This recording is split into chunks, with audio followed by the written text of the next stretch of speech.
how Christian Watson just robbed the Packers. The Green Bay Packers just made one of the most controversial decisions of their new era. Christian Watson has officially signed a 4-year contract extension worth around $110 million. And on the surface, that sounds like a franchise locking in its future star receiver. But if you look closer, a very different picture starts to appear, because now fans are asking a brutally honest question. Did the Packers just secure a future weapon? Or did they massively overpay for potential that hasn't been proven yet? And even more aggressively, some are saying something even harsher. Did Christian Watson just rob the Packers? Let's break it down. Who is Christian Watson? Christian Watson was drafted by the Green Bay Packers in 2022 as a high upside wide receiver out of North Dakota State. He had all the physical tools that NFL scouts dream about. Elite speed, size, and length, explosive deep ball ability, big play potential. At his peak, Watson looks like a nightmare matchup for defenders, a receiver who can stretch the field instantly and change the game with one catch. But the NFL is not about potential highlights, it's about consistency, and that's where things start to get complicated. A career defined by injuries.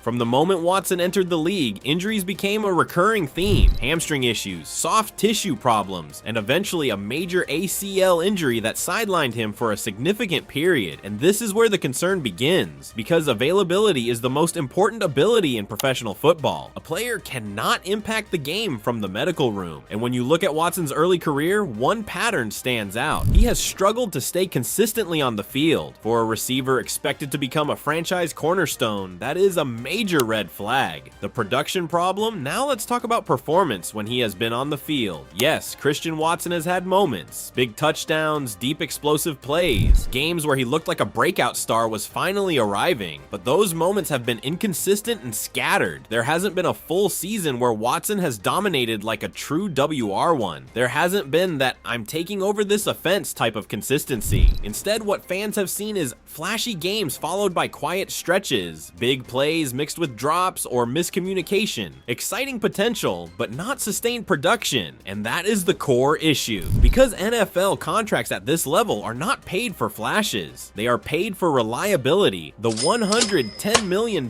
question.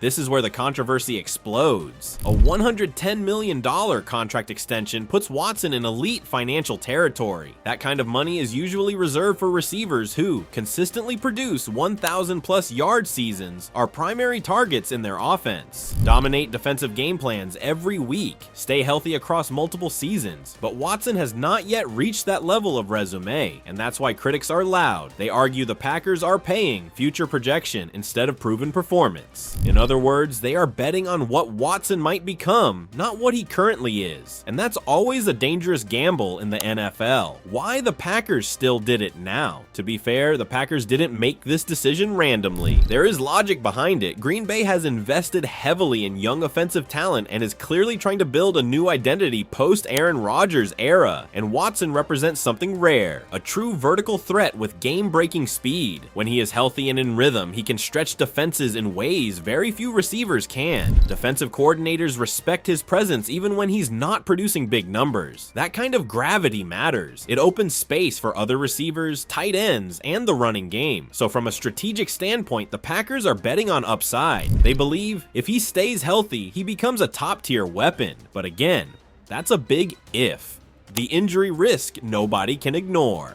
In the NFL, injury history is not just a minor detail on a player's profile. It is a major warning sign that teams cannot afford to ignore. And in the case of Christian Watson, his injury record raises serious questions about long-term durability and overall value. Throughout his early career, Watson has already dealt with multiple setbacks, including soft tissue injuries and a significant knee injury. These are not the type of issues that can simply be overlooked, especially when a team is committing long-term, high-value money. Soft tissue injuries in particular are known for being unpredictable and often recurring. Once a player starts dealing with hamstring or muscle-related problems, there is always a concern that they may return under the physical demands of a full NFL season. Knee injuries can be even more concerning, especially for a receiver whose game depends heavily on explosiveness, acceleration, and sharp movement. Even a small reduction in athletic ability can have a noticeable impact on separation, timing, and deep threat effectiveness. This is why fans are understandably excessively nervous. They have seen this pattern before in the NFL. A talented receiver shows flashes of brilliance, earns a major contract, and is expected to become a long-term cornerstone of the offense. But then injuries begin to interrupt momentum, consistency drops, and the player never fully reaches the level that was projected. It is not about doubting Watson's talent. His ability is clear when he is healthy and on the field. The concern is about whether he can stay on the field consistently enough to justify the investment over time. That uncertainty is what makes this situation so debated, because in the NFL, availability is just as important as ability, and sometimes even more important when it comes to long-term contracts. The robbed narrative. Now let's address the word many fans are throwing around right now.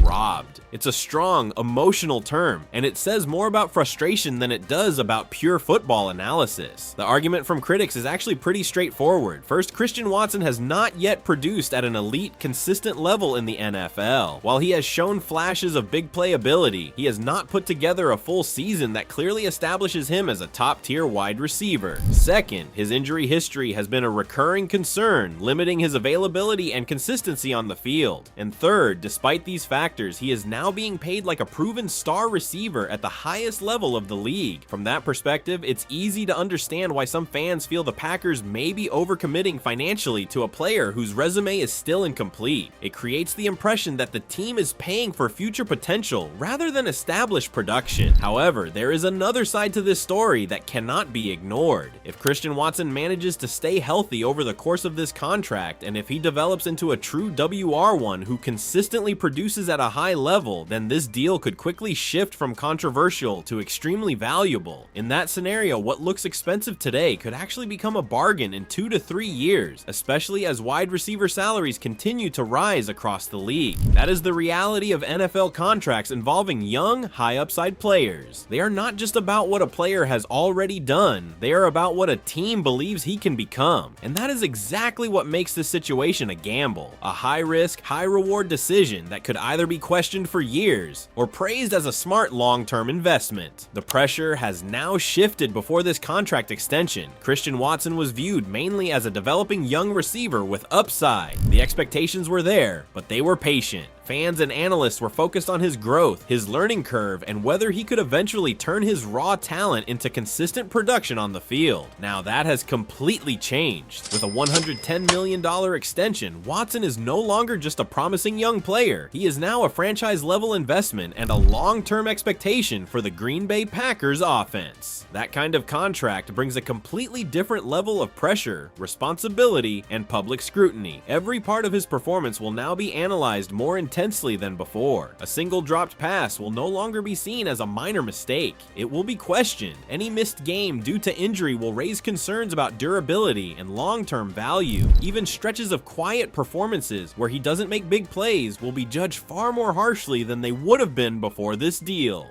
That is the reality of the NFL at this level. Big contracts are not just rewards for past performance. They reshape how a player is perceived moving forward. Once a player receives that kind of money, expectations are no longer based on potential. They are based on production, consistency, and impact. In many ways, the contract doesn't just change Watson's situation financially, it changes his identity in the league. He is no longer a developing receiver trying to prove himself. He is now expected to perform like one of the core pillars of the offense every single week, and in professional football, that shift can define an entire career. Final verdict: so did Christian Watson rob the Packers? The truth is more complicated. Right now, this is not a contract that can be judged as a win or loss. It is a bet, a high-risk, high-reward gamble on talent, speed, and future development. If Watson stays healthy and becomes a true WR1, the Packers will look smart, but if injuries continue and production stays inconsistent, then this contract will be remembered as one of the biggest what-if decisions of the Jordan Love era.